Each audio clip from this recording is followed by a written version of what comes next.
Hello students, welcome back to. देखिए student, जैसा कि आपका अभी हिंदी का पेपर होने वाला है, तो इसमें क्या है कि आपको जो हिंदी पद्य साहित्य है उससे 2 से 3 ऑब्जेक्टिव देखने को मिलेंगे और साथ में उसके साथ साथ मिलने वाले हैं आपको 2-2 नंबर वाले क्वेश्चंस भी इससे।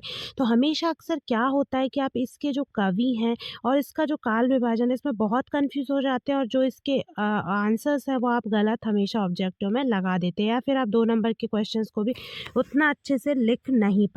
तो मैं आपको अभी फटाफट क्विक रिवीजन के थ्रू जल्दी से इतनी आसान ट्रिक से आपको सारे कवियों के नाम और उनकी रचनाएं रटवाने वाली हूँ। तो आप एक बार बस इस वीडियो को देख लीजिए, तो आपको सारे जो क्वेश्चंस हैं जो हिंदी पद्य साहित्य के इतिहास से आए वो 100% आप इसमें स्कोर करने वाले हैं। तो बिल्कुल भी वीडियो को स्किप मत कीजिए, वीडियो को लाइक और शेयर करना मत भूलिए। तो जल्दी से हम बिना समय खराब किए यहाँ पे वीडियो को शुरू करते हैं और देखते हैं आदिकाल। तो आदिकाल में हम देखेंगे कि ये 1050 से 1375 तक था और इसका जो काल विभाजन है उसका मैंने अलग से वीडियो बनाया है। तो यदि आपने वो नहीं देखा है तो जल्दी से प्लेलिस्ट में वो वीडियो और देख लीजिए। तो वो वीडियो भी ज़्यादा लंबा नहीं है, जल्दी से आपको काल विभाजन भी याद हो जाएगा। तो जो आदिकाल है वो है सन 1050 से 1375 तक। तो इसके जो पहले कवि हैं वो है चंदवर दाई। चंदवर दाई बहुत ही प्रमुख कवि हैं और इनकी जो रचना है पृथ्वीराज रासो। अक्सर पूछ लिया जाता है कि पृथ्वीराज रासो के जो रचयिता हैं वो कौन है, तो वो है चंदवर दाई। तो इसको आपको किस ट्रिक से याद रखना है, आपको इसको इस ट्रिक से याद रखना है कि जैसे कि यहाँ पे है चंदवर दाई का चंदा और यहाँ पे पृथ्वीराज रासो का है पृथ्वी। तो चंदा और पृथ्वी मतलब चंद्रमा और पृथ्वी, तो इससे आपको दोनों को याद रख लेना, कोरिलेट कर लेना है। ठीक है, उसके बाद है फिर विद्यापति और पदावली। इनकी रचना है एक कीर्तिलता और कीर्ति पताका। तो देखिए हम यहाँ पे देखेंगे कि जो विद्या का पति है यानी कि विद्या का एक तरीके से जो धनी है, विद्या का स्वामी है, तो उसके पदों की आवली हर कोई गाएगा, उसकी कीर्ति सारे जग में फहराएगी और साथ में कीर्ति पताका भी इसकी सारे जग में फहराएगी, सारे जग में कीर्ति गाई जाएगी और कीर्ति पताका फहराई जाएगी। तो इसलिए ये बात ध्यान रखना है कि पदों की आवली जो है वो विद्या का जो पति है उसकी ही गाई जाएगी, कीर्ति भी उसी की होगी और कीर्ति पताका भी उसी की फहराई जाएगी। उसके बाद फिर है जगनिक, उनका है परमाल रासो, ये भी एक इम्पॉर्टेंट है। तो देखिए परमाल मैंने कि दूसरों का माल, दूसरों का धन, तो दूसरों का धन चुराने के लिए चोर को रात्रि भर जागना पड़ेगा, तो इसलिए ये हो जाएगा जगनिक का परमाल रासो। ठीक है, ध्यान रखियो रासो शब्द कैसे आप याद रख लेंगे, क्योंकि इनकी हर रचना में पीछे अंत में क्या आता है, जैसे यहाँ रासो नीचे भी रासो, तो ये उनकी हर रचना में जो कॉमन है वो है रासो शब्द। तो ये आपको हो गई ट्रिक याद। ठीक है, उसके बाद फिर हम देखते हैं नरपति नाल। तो ये इनका है बीसल देव रासो। तो इसको कैसे याद रखेंगे, नरों का पति यानी नरों का स्वामी। तो नरों का स्वामी कौन होगा, एक देवता ही होगा। तो यहाँ पे आपको बीसल शब्द बस याद रखना है, बाकी देव और पीछे क्या आएगा रासो। तो नरों का स्वामी होगा एक देवता, तो इसलिए बीसल देव रासो। उसके बाद अमीर खुसरो की क्या है पहेलियाँ। तो ये एक कॉमन है क्योंकि अमीर खुसरो की जो पहेलियाँ वो बहुत ही प्रसिद्ध हैं। तो पहेलियाँ दोहे हो जाएंगे अमीर खुसरो के, इसके लिए आपको कोई ट्रिक याद करने की ज़रूरत है नहीं। ठीक है, उसके बाद फिर हम आते हैं दलपति विजय। तो देखिए यहाँ पे क्या है, दलों का पति यानी दलों का एक तरीके से नेतृत्व करने वाला। तो जो दलों का नेतृत्व करेगा उसको अपने ऊपर क्या हो जाएगा, गुमान हो जाएगा। तो यहाँ गुमान का क्या है खुमान और पीछे क्या आ जाएगा रासो। तो दलों का जो नेतृत्व करने वाला है या फिर जिसकी हमेशा क्या होती है विजय होती है, उसको अपने ऊपर होगा गुमान और गुमान से हो जाएगा खुमान रासो। आई होप आपको आदिकाल की ट्रिक्स पसंद आई होंगी और आदिकाल के जितने भी कवि मैंने आपको बताएं तो कवियों के साथ आपको इसकी जो रचनाएं हैं वो सारी बहुत ही अच्छे तरीके से याद हो गई होंगी।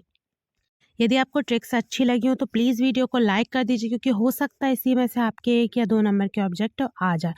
चलिए उसके बाद हम आ जाते हैं भक्ति काल पे। काल का जो काल विभाजन है वो 1375 से 1700 तक। यदि आपने काल विभाजन का वीडियो नहीं देखा है तो जल्दी से आपको प्लेलिस्ट में जाके देख लेना। उसके बाद पहले इसके जो सबसे प्रमुख कवि हैं वो हैं गोस्वामी तुलसीदास जी। तो इनकी जो रचना है वो क्या है, रामचरितमानस, कवितावली और गीतावली और विनय पत्रिका। ये याद कैसे रखना है आपको कि सबसे पहली बात तो गोस्वामी तुलसीदास जी जो थे वो रामचंद्र जी के भक्त थे। तो उनकी जो पहली रचना है रामचरितमानस वो रामचंद्र जी के जीवन पर ही आधारित। तो ये तो याद करने में आपको कोई कठिनाई नहीं होगी और इससे एक प्रश्न भी बन जाता है। उसके बाद रही कवितावली और गीतावली। तो इसमें पीछे क्या आ रहा है, आवली। तो गोस्वामी तुलसीदास जी के में क्या है, कवितावली और गीतावली, दोनों में आवली आवली शब्द आ रहा है। ठीक है। उसके बाद फिर आता है विनय पत्रिका। देखिए रामचंद्र जी के भक्त थे और रामचंद्र जी का जो सबसे प्रमुख गुण है वो कौन सा है, विनय। विनय उनका सबसे प्रमुख गुण है, इसलिए विनय पत्रिका जो है वो गोस्वामी तुलसीदास जी की रचना है। चलिए अब उसके बाद हम आगे बढ़ते हैं और देखते हैं दूसरे कवि। दूसरे कवि थे सूरदास जी। तो सूरदास जी के साथ आपको क्या ट्रिक प्रयोग करना है, एक तो है सूरसागर इनकी रचना, दूसरी है सूरसारावली और तीसरी है साहित्य लहरी। तीनों रचनाएं तो सबसे पहले सा से शुरू होती हैं, सा वर्ण से, और इनका नाम भी किस वर्ण से शुरू होता है, सा से। तो ये तो एक कॉमन ट्रिक हो गई। उसके बाद फिर हम इसको यहाँ से तोड़ देंगे तो इसमें भी सूर आ रहा है, इसमें भी सूर आ रहा है। तो इनकी दोनों रचनाओं में सूर आता है जो कि इनके नाम के आगे के दो वर्ण हैं। उसके बाद फिर है साहित्य लहरी। तो ये भी सा से शुरू होता है, तो इसको आपको अलग से याद कर लेना है। तो इसलिए सूरदास जी की रचनाएं हुई सूरसागर, सूरसारावली और साहित्य लहरी। अब उसके बाद हम आते हैं अगले जो कवित्री थी, तो वो थी मीराबाई।